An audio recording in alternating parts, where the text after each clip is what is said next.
So jumping into one of the first things that I had to learn in the early days of selling on eBay, which is that I needed a budget. And the reason why I'm saying this is because we live in a day and age right now where so many people are trying to start an online business with $0. And yes, it might be possible for you to build a business with no money, but specifically when it comes to selling on eBay, because it's a physical product business, you are going to need some sort of a budget when it comes to getting started. So initially I invested around $500 and I was able to use that money to invest into inventory. I then sold all of that inventory, made a profit, and then from there I reinvested all that money, including the profit, back into more inventory. And then I continued that cycle over and over again, buying more and more products, investing all of the profits back into the business to the point where I eventually was able to make my first $500,000. And then from there, I grew my e-commerce business into over $1 million.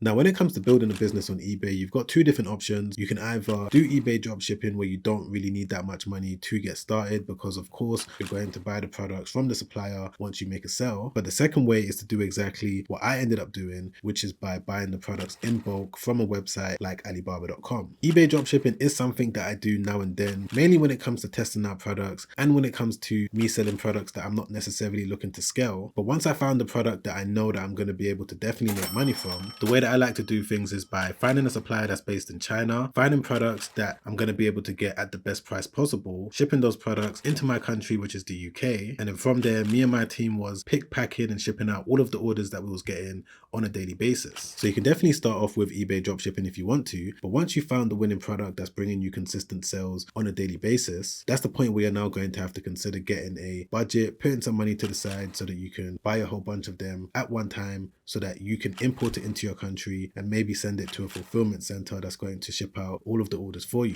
All right, so moving on to one of the second things that I had to learn during the process of me turning $500 into $500,000 is that I had to figure out exactly what keywords, products customers were searching for and what products customers were spending money on. The mistake that I initially made when I first started selling on eBay is that I was selling items that I thought customers wanted when in reality, no one was searching for them and no one was spending money on them. And because of that, I ended up wasting a lot of time, energy, and money. But one day I realized that eBay is actually a search engine, which means that customers are going onto it, typing in specific keywords every single day. And not only are they searching for specific keywords and specific products, but they're also spending money on those items too. So I realized one day that if I could find the products that customers were searching for and they were also spending millions of dollars on every single year, then of course that's going to increase my chances of me being successful. And that's exactly what happened. I was able to now use various different product research tools to find the best products and also find sellers that were making a lot of money from those products. And from that point, it was just a simple case of me just replicating what those sellers were doing for them to achieve the success that they were seeing. So one of the initial tools that I used is Terapeak. Now, Terapeak is a free product research tool that's available to all eBay sellers. And it's definitely good to use, especially if you're first getting started and you just want a quick and easy way to find products that customers are spending money on. But if you wanted to dig a little bit deeper and you wanted to do a little bit more research, then another tool that I would recommend using is Zik Analytics. The reason why I like it so much is because it's helped me over the years when it comes to seeing exactly how much money is being spent on a specific keyword. Not only that, I'm also able to see the top performing products for that specific keyword. That helps me when it comes to knowing exactly which make, model, and design I should go with when it comes to me contacting the suppliers on Alibaba. So whichever one that you decide to go with, either Zik Analytics or Terapeak, you just need to make sure that you pick one and do the right research so that you can find the right products to sell so that you can build up your eBay brand. And by the way, if you did want to sign up to Zik Analytics for a 7-day trial so that you can test it out and see if it's something that you want to continue using over the long term, I've got a trial link in my description down below. All right, so moving on to the third thing that I had to do as I started my eBay business and scaled things up is that I made sure to maintain impeccable feedback. So if you're new to the world of eBay and you're not really sure of exactly how things work, essentially it's built on a feedback system, which means that buyers can leave sellers feedback and sellers can leave buyers feedback. And what you want to make sure that you do is to avoid as many negative feedbacks as possible. Reason being is because the more negative feedbacks that you get, you're going to reduce your feedback percentage. And this is going to have a ripple effect on so many different aspects of your eBay business. Firstly, eBay is going to show your listings to less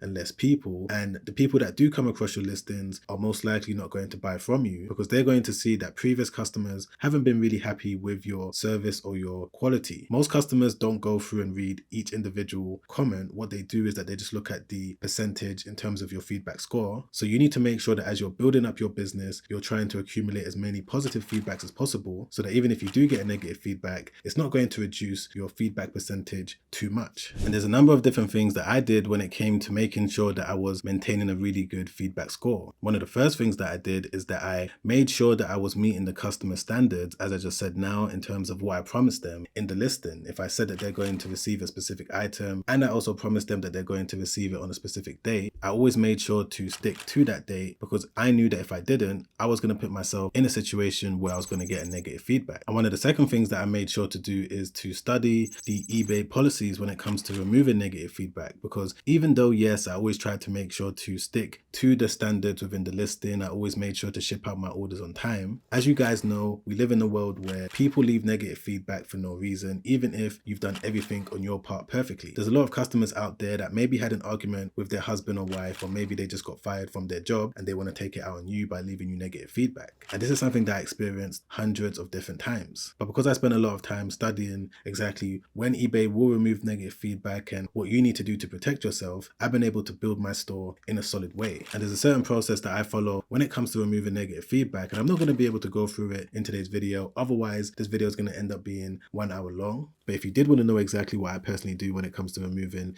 negative feedback, then you should check out Project eBay, which can be found at www.projectebay.com. This is my full step-by-step guide that helps people understand the basics of building an eBay business from scratch as a complete beginner. I go through everything that you need to know in terms of creating your store, what you need to know when it comes to branding your store, and just everything in between when it comes to important things like removing negative feedback if you do get them. So if you did want to enroll into Project eBay, you can visit the website that's on the screen right now, or you can click the first link in the description down below. Okay guys, so moving on to the fourth thing that I want to share with you that I had to learn when it came to building up my eBay business, which is that I wasn't trying to be the cheapest person selling a particular product. So I'm sure by now you probably noticed that eBay is very competitive when it comes to all of the different sellers that are trying to sell the exact same items. And to be very honest with you, this is something that put me off for a few months when I first decided to start selling on eBay, because there was so much competition, and a lot of them were selling the exact same items that I wanted to sell at a cheaper price than what I could potentially sell it for. And because I noticed this, I didn't contact any suppliers, I didn't start building my eBay store. But then one day I realized that I didn't need to just compete on just price alone, and that there was multiple different ways that I could compete rather than me trying to be the cheapest person selling an item. Like for example, I could compete on, let's say, faster shipping. If I noticed that my biggest competition was selling an item, but maybe they could only offer 3-day delivery, I tried to offer 2-day delivery. Or if I noticed that another seller that was selling multiple different units per day was charging shipping, I tried to give free shipping and then include the shipping price that I was going to have to pay in the product price that the customer had to pay me. Another way that I could compete other than just price alone was by having multiple different images of the product from various different angles and making sure that they were high quality. There's so many ways that you can compete rather than trying to be the cheapest seller. And another thing that you need to be aware of is that customers don't always want to buy from the cheapest seller possible, because they associate that with poor quality. So one of the ways that I was able to scale my business from $500 to over $500,000 was by branding my company as a premium option for customers that had a little bit more money to spend. And because I did things this way, I was able to generate more revenue and more profit than a lot of my competition. And this is something that you definitely want to remember when you first start selling on eBay too. Yes, it may be tempting to try and be the cheapest person and to have slim margins because you're trying to beat out all of your competition, but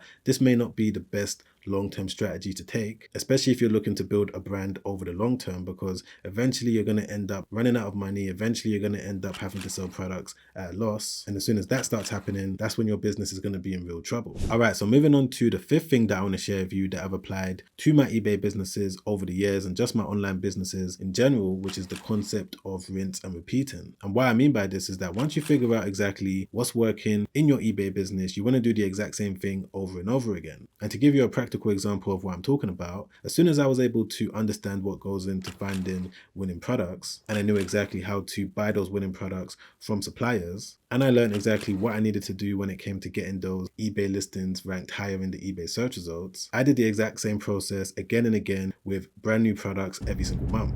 Now, the mistake that most people make is that once they see a little bit of success from their eBay business, let's say they make $5,000 in a month, $10,000 in a month, they completely stop there and they don't continue finding new winning products so that they can increase their revenue to $20,000, $30,000, $40,000, so on and so forth. And this is the mindset that I had when it came to building up my eBay business in the early days. Even though, yes, I was able to make $2,000 per day, $4,000 per day, I didn't stop there. I continued looking for at least 5 to 10 to 15 new winning products every single month so that I can continue building up my inventory base and I could have more products available for more customers to buy. And this is something that we see all of the billion-dollar, trillion-dollar e-com businesses doing nowadays. For example, Amazon, they've got millions of different products available in the inventory. Or if we look at Apple, for example, they're continuously bringing out new phones, new laptops, new Apple Watches, new AirPods every single year. This is one of the key things that you need to make sure that you remember on day one as soon as you start your business, which is that you need to have the mindset of growth, because if you are able to grow your e-com store, you're going to grow your revenues in the process and hopefully grow your profits. Now, if you're enjoying this video so far, don't forget to press the like button. I really appreciate that. Thank you so much. Don't forget to subscribe as well and hit the bell notification. And if you want to see more videos just like this, where I break down all of the lessons that I've learned when it came to me building up my e-commerce business, selling on eBay to over $1 million, then put in the comments down below, do more eBay videos and I'll get onto them ASAP. And if you also wanted to watch another YouTube video that I made not too long ago, where I break down some of the key things that you need to know when it comes to making money online, specifically on eBay as a complete beginner, things that I didn't really talk about in today's video, then make sure you click the link right there. Check that out straight after this one because it's already helped out so many people and I'm sure that it's going to help you out too. All right, guys, I'll see you on the next one. Make sure you stay safe out there. Peace.